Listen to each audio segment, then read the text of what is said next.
aspects of the in-flight abort that should be happening here, targeting 10 a.m. local time.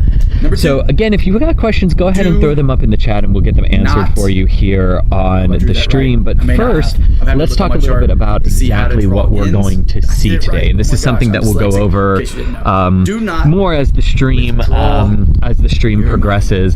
But the first thing we're going to hear over the comments is the final polling and readiness to proceed with fueling of the Falcon 9, and that should come roughly the 38-minute mark prior to liftoff.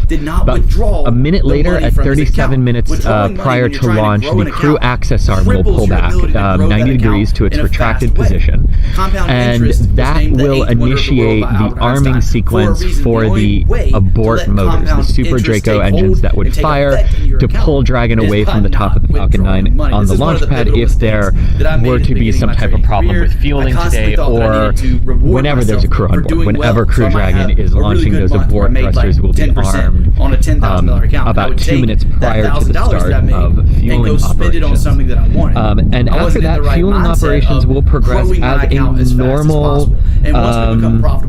as a normal Falcon 9 does with the T-minus 35 minutes. The teams will begin automatically loading the RP1 kerosene and densified liquid oxygen What about number 3?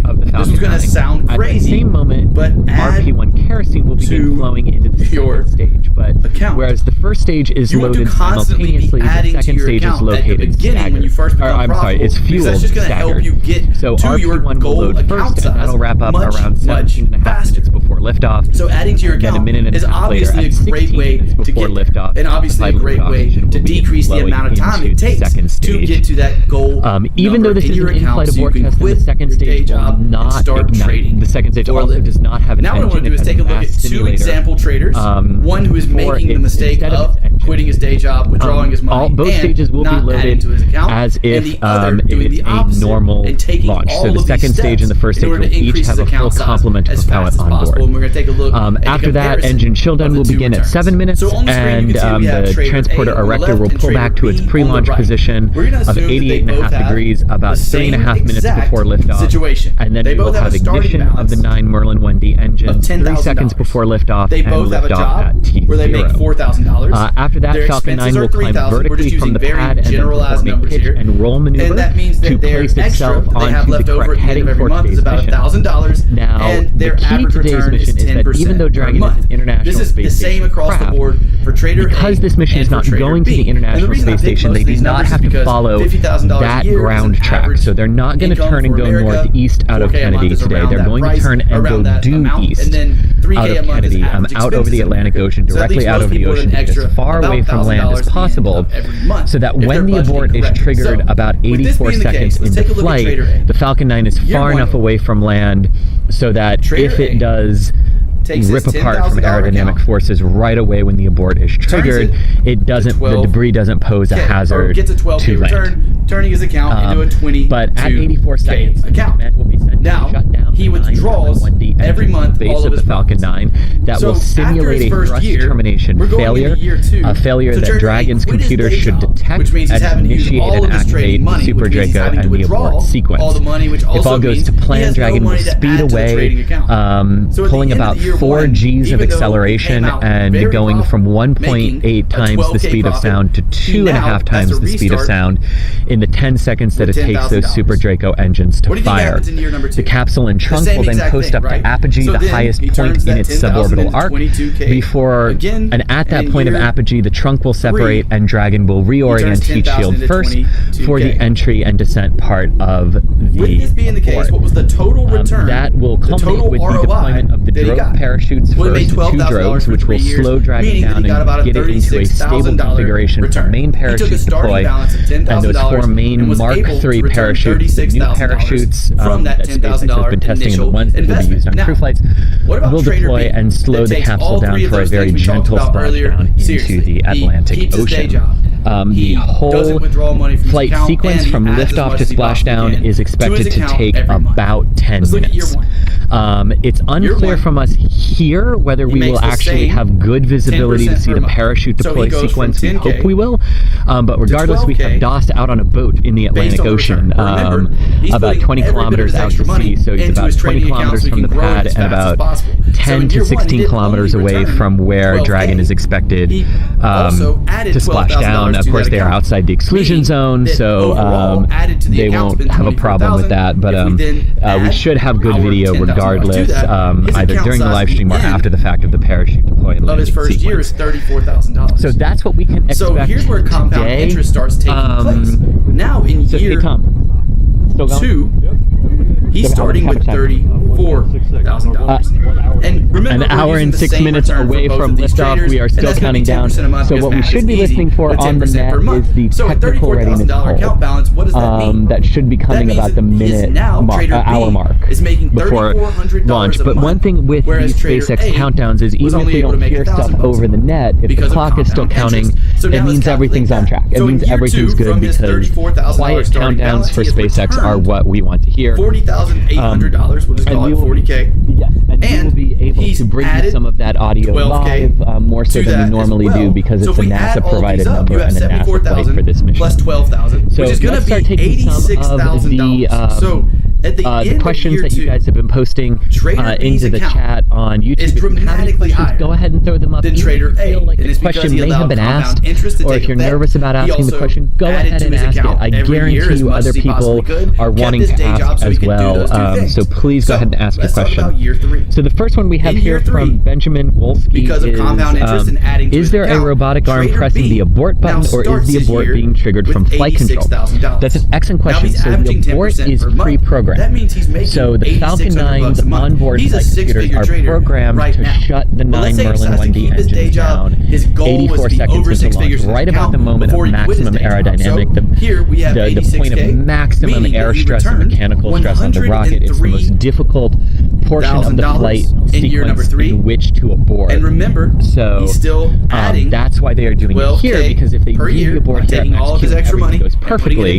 Max Q is the moment of maximum aerodynamic pressure. The money he's if they do it there in and it all goes great, about then that gives the confidence and the data that it can happen at the less stressful his starting balance of $86,000, he is now, over the course of 3 years, returned well over $200,000 just by following these 3 very simple practices, which are to keep your day job, initiate the abort away from the top of the Falcon 9. which is a big mistake. I see a lot of robotic arm is actually pressing a button. No one in mission control or launch control or Hawthorne is pressing a button. It's all the shutdown is programmed, and Dragon's computer logic of what it uses to detect off nominal conditions to abort away will see that and trip the abort engines to fire. So great question there. Another question we have from Dan Hermsen. If fueling is started, you can pretty sure the launch window is not extended anymore, right? Or can they still hold? A great question. So what Dan is asking there is, once they start fueling at T-minus 35 minutes, is there the ability to hold, or does it then become an instantaneous window? The answer is they can hold. While missions to the International Space Station would have instantaneous windows, the Falcon 9 is going to be just as much about the way that I budget my money so I can add to my account and keep myself from withdrawing from my account as it is about the strategy I'm trading, or about the technical analysis I'm using, or about the way my ROI from trading alone is coming through. Now in this example, I use 10% as the example ROI. That's not a super realistic return, especially for beginners. 10% per month is a very large return in financial markets, especially for swing traders. What I day traders, it may not be. As a day trader, you can probably make a little bit more, but as a swing trader, that's a pretty heavy return. So I'm not saying that 10% a month is something realistic. What I'm doing is simple math to help issue myself. on the rocket that would force a scrub completely. But in general, yes, they can hold after they start. I want you to think about how dramatically different these two returns are. We're talking about a difference between $36,000 and over $200,000 for trader B. And the only difference that these two traders had was 3 very simple things, right? It was trader B kept his day job.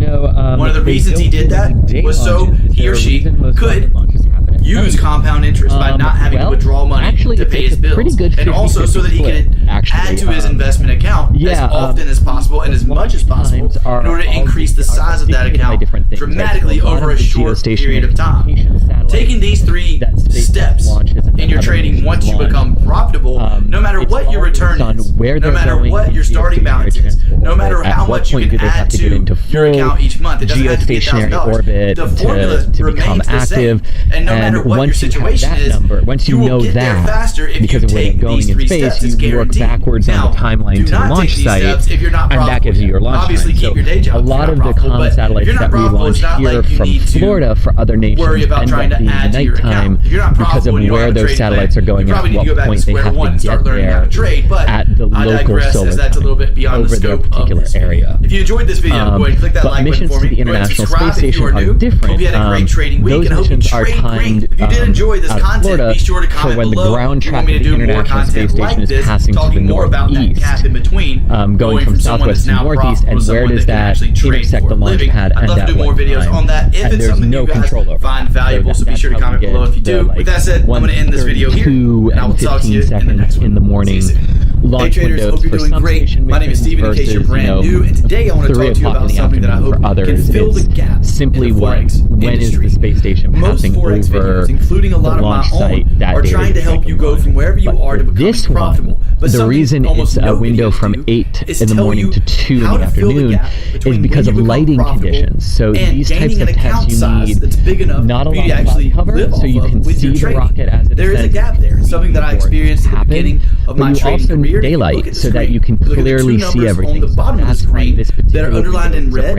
These 2 numbers were the return on investment, the ROI in that window of the same exact trade, concerns using or the same exact considerations plan and over the same exact period of time. But as you know, there's a huge difference between $36,000 and $200,000. Well, the 3 tips I'm going to share with you today are the only difference between these 2 traders, and that's what I want to show you is how to significantly decrease the amount of time it takes you to grow your capital to a point where you can actually live off of it once you become profitable. So whether you are no more than 4 hours for military operations, but they're a little bit flexible with military and U.S. government launches to allow them to have longer windows like we're seeing today with 6 hours, and like you see for National Reconnaissance Office and DOD flights where you can get those longer windows. Right, basically if you can bring it down to national defense or national security or human space let's go ahead and get started. Again, these are 3 things that are going to dramatically decrease the amount of time it takes you to get to your goal account size, where you can actually start trading and quit your day job. Speaking of, what is the first thing you think about when you think about profitable trading? So for a lot of you, and I know this is how it was for me. All right, let's see what else. What other questions do we have? Zaim wanted to know how long can the rocket, the Capsule Plus booster, keep standing on the pad as it has been. Basically, how long can they keep it erect on the pad? I don't believe there is a timing issue with that. The Falcon 9 will stay vertical for as long as it needs to, unless they need to bring it back down horizontal to swap out. The long story short is that when you first started trading, and even when you first become profitable, let's say you've been trading for a year, and you're now to a point where you're consistently making money every month. Even if that's the case, chances are you don't have a large enough account size in order to trade for a living. So the main goal of all 3 of these tips is going to be to get you to the point of having a large enough account to trade for a living, and the first step in doing so is to keep that day job. You don't want to have to withdraw money from your trading account in order to pay your bills at the beginning of your trading whenever you don't have enough money to even trade for a living in the first place. So that's why the first tip is to keep your day job even whenever you become a profitable trader. Let's move on to number 2. Then there could number 2, forecast skies out over the sea, at which point they not satisfying the visual requirements. I may not have. I have to look at my chart to see how to draw ends. I did it right. Oh my gosh, I'm dyslexic. In case you didn't know. Do not.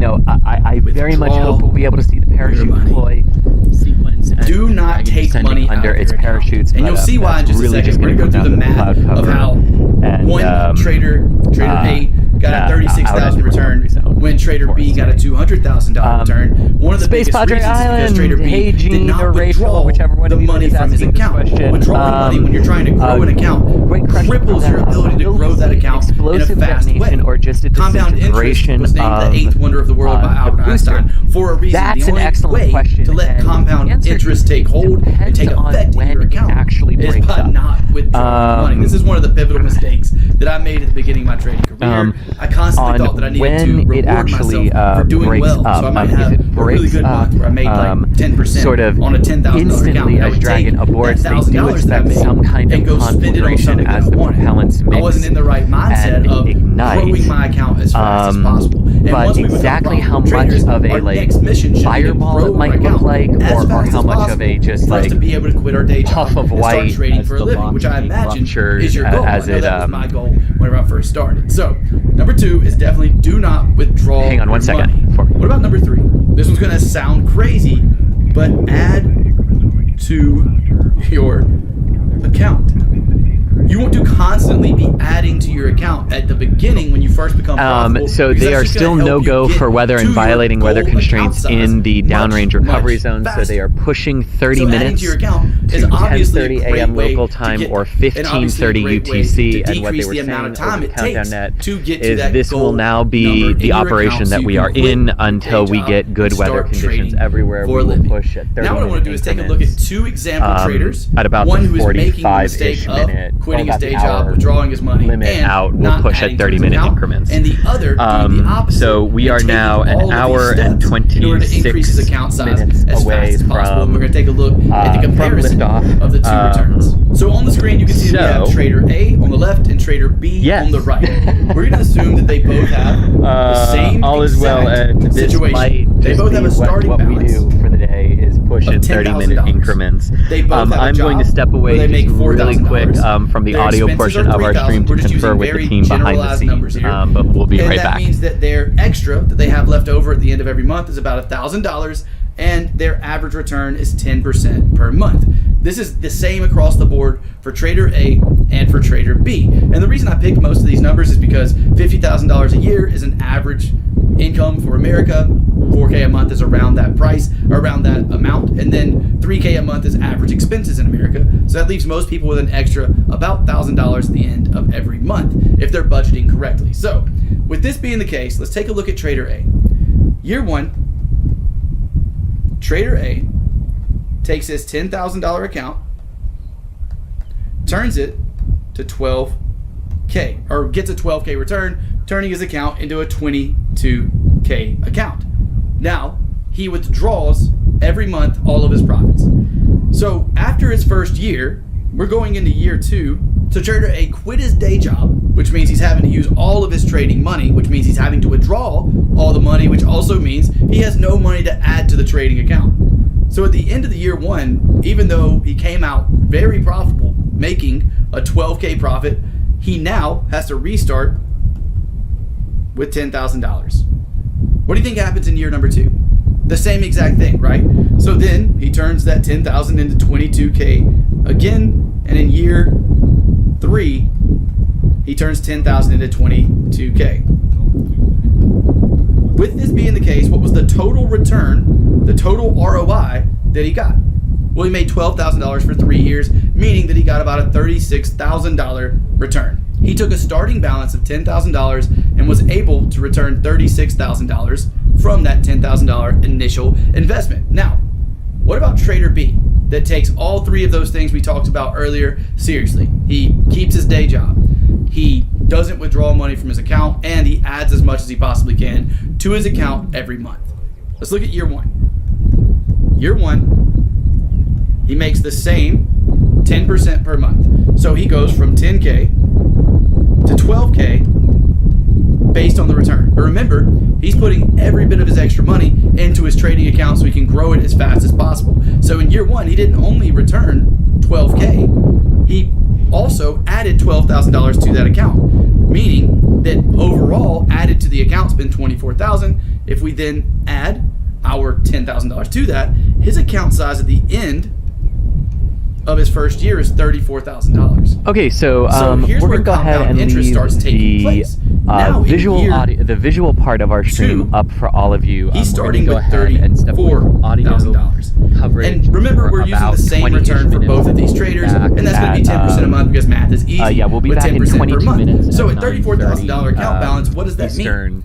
That means that he is now, Trader B is making $3,400 a month, whereas Trader A was only able to make keep enjoying live views of Dragon and Falcon 9 at the pad. So now let's calculate that. So in year Space 2, Padre from Island, this we will get back to your $34,000 starting question balance, he and has finish that returned part of the answer when we come back for $40,800. We'll just call it 40K. Come back for audio commentary. And he's added 12K to that as well. So if we add all of these up, you have 74,000 plus 12,000, which is going to be $86,000. So at the end of year 2, Trader B's account is dramatically higher than Trader A. And it's because he allowed compound interest to take effect. He also added to his account every year as much as he possibly could, kept his day job so he could do those two things. So let's talk about year 3.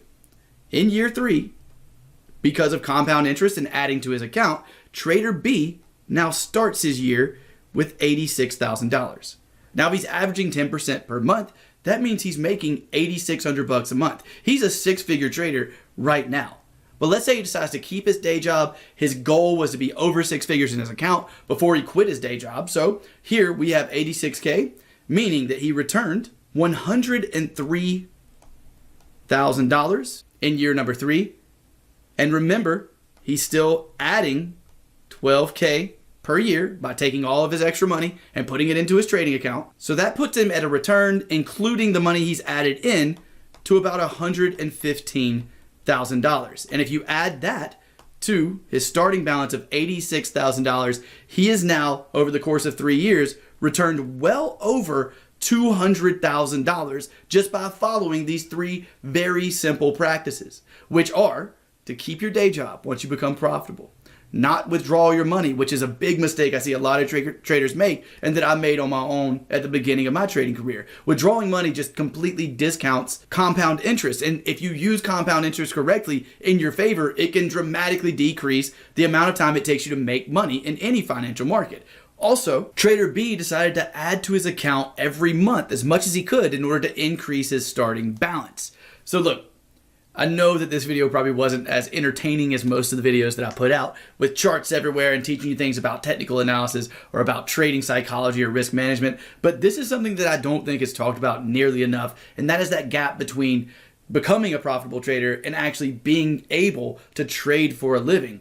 And I know this is a video I wish I would have been able to see or someone would have made for me to understand that going from a small account balance to a larger account balance is going to be just as much about the way that I budget my money so I can add to my account and keep myself from withdrawing from my account as it is about the strategy I'm trading or about the technical analysis I'm using or about the way my ROI from trading alone is coming through. Now, in this example, I use 10% as the example ROI. That's not a super realistic return, especially for beginners. 10% per month is a very large return in financial markets, especially for swing traders, which is what I do. Day traders, it may not be. As a day trader, you can probably make a little bit more, but as a swing trader, that's a pretty heavy return. So I'm not saying that 10% a month is something realistic. What I'm doing is simple math to help myself so that I don't have to use a calculator all the time. So 10% was used for that reason and that reason only. Final takeaway for this video, I want you to think about how dramatically different these two returns are. We're talking about a difference between $36,000 and over $200,000 for Trader B. And the only difference that these two traders had was 3 very simple things, right? It was Trader B kept his day job. One of the reasons he did that was so he or she could use compound interest by not having to withdraw money to pay his bills. And also so that he could add to his investment account as often as possible and as much as possible in order to increase the size of that account dramatically over a short period of time. Taking these 3 steps in your trading once you become profitable, no matter what your return is, no matter what your starting balance is, no matter how much you can add to your account each month, it doesn't have to be $1,000. The formula remains the same. And no matter what your situation is, you will get there faster if you take these 3 steps. It's guaranteed. Now, do not take these steps if you're not profitable yet. Obviously, keep your day job if you're not profitable. But if you're not profitable, it's not like you need to worry about trying to add to your account. If you're not profitable and you don't have a trading plan, you probably need to go back to square one and start learning how to trade. But I digress, as that's a little bit beyond the scope of this video. If you enjoyed this video, go ahead and click that like button for me. Go ahead and subscribe if you are new. Hope you had a great trading week, and I hope you trade green. If you did enjoy this content, be sure to comment below if you want me to do more content like this, talking more about that gap in between, going from someone that's now profitable to someone that can actually trade for a living. I'd love to do more videos on that if it's something you guys find valuable, so be sure to comment below if you do. With that said, I'm gonna end this video here, and I will talk to you in the next one. See you soon. Hey traders, hope you're doing great. My name is Steven in case you're brand new, and today I want to talk to you about something that I hope can fill the gap in the Forex industry. Most Forex videos, including a lot of my own, are trying to help you go from wherever you are to becoming profitable. But something almost no videos do is tell you how to fill the gap between when you become profitable and gaining an account size that's big enough for you to actually live off of with your trading. There is a gap there. It's something that I experienced at the beginning of my trading career. And if you look at the screen, you look at the two numbers on the bottom of the screen that are underlined in red, these two numbers were the return on investment, the ROI of the same exact trades, using the same exact risk management plan and over the same exact period of time. But as you know, there's a huge difference between $36,000 and $200,000. Well, the three tips I'm going to share with you today are the only difference between these two traders. And that's what I want to show you, is how to significantly decrease the amount of time it takes you to grow your capital to a point that you can actually live off of it once you become profitable. So whether you are a complete beginner or someone that's already a profitable trader, this video will benefit you if you ever plan to become profitable, which I hope all of you do. So if that sounds good, go ahead and click that like button for me. Go ahead and subscribe if you are new, and I'll see you after the intro and disclaimer.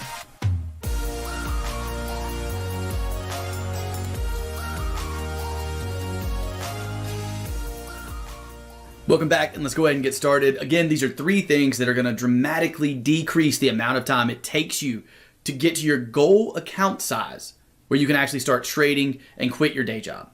Speaking of, what is the first thing you think about when you think about profitable trading?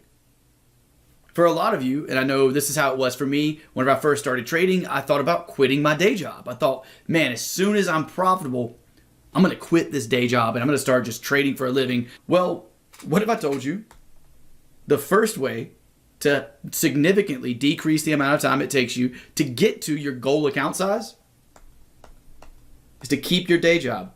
And I know that doesn't sound attractive or awesome, but the long story short is that when you first started trading, and even when you first become profitable, let's say you've been trading for a year and you're now to a point where you're consistently making money every month, even if that's the case, chances are you don't have a large enough account size in order to trade for a living. So the main goal of all three of these tips is going to be to get you to the point of having a large enough account to trade for a living. And the first step in doing so is to keep that day job. You don't want to have to withdraw money from your trading account in order to pay your bills at the beginning of your trading whenever you don't have enough money to even trade for a living in the first place. So that's why the first tip is to keep your day job even whenever you become a profitable trader. Let's move on to number two. Number two, do not, I hope I drew that right. I may not have. I'm having to look on my chart to see how to draw ends. I did it right. Oh my gosh, I'm dyslexic, in case you didn't know. Do not withdraw your money. Do not take money out of your account. And you'll see why in just a second. We're going to go through the math of how one trader A, got a $36,000 return when trader B got a $200,000 return. One of the biggest reasons is because trader B did not withdraw the money from his account. Withdrawing money when you're trying to grow an account cripples your ability to grow that account in a fast way. Compound interest was named the eighth wonder of the world by Albert Einstein for a reason. The only way to let compound interest take hold and take effect in your account is by not withdrawing money. This is one of the pivotal mistakes that I made at the beginning of my trading career. I constantly thought that I needed to reward myself for doing well. So I might have a really good month where I made like 10% on a $10,000 account, and I would take that $1,000 that I made and go spend it on something that I wanted. I wasn't in the right mindset of growing my account as fast as possible. And once we become profitable traders, our next mission should be to grow our account as fast as possible for us to be able to quit our day job and start trading for a living, which I imagine is your goal. I know that was my goal whenever I first started. So number 2 is definitely do not withdraw your money. What about number 3? This one's going to sound crazy, but add to your account. You want to constantly be adding to your account at the beginning when you first become profitable, because that's just going to help you get to your goal account size much, much faster. So adding to your account is obviously a great way to get there, and obviously a great way to decrease the amount of time it takes to get to that goal number in your account so you can quit your day job and start trading for a living. Now what I want to do is take a look at 2 example traders, one who is making the mistake of quitting his day job, withdrawing his money, and not adding to his account, and the other doing the opposite and taking all of these steps in order to increase his account size as fast as possible. And we're going to take a look at the comparison of the 2 returns. So on the screen, you can see that we have trader A on the left and trader B on the right. We're going to assume that they both have the same exact situation. They both have a starting balance of $10,000. They both have a job where they make $4,000. Their expenses are $3,000. We're just using very generalized numbers here. And that means that their extra that they have left over at the end of every month is about $1,000, and their average return is 10% per month. This is the same across the board for trader A and for trader B.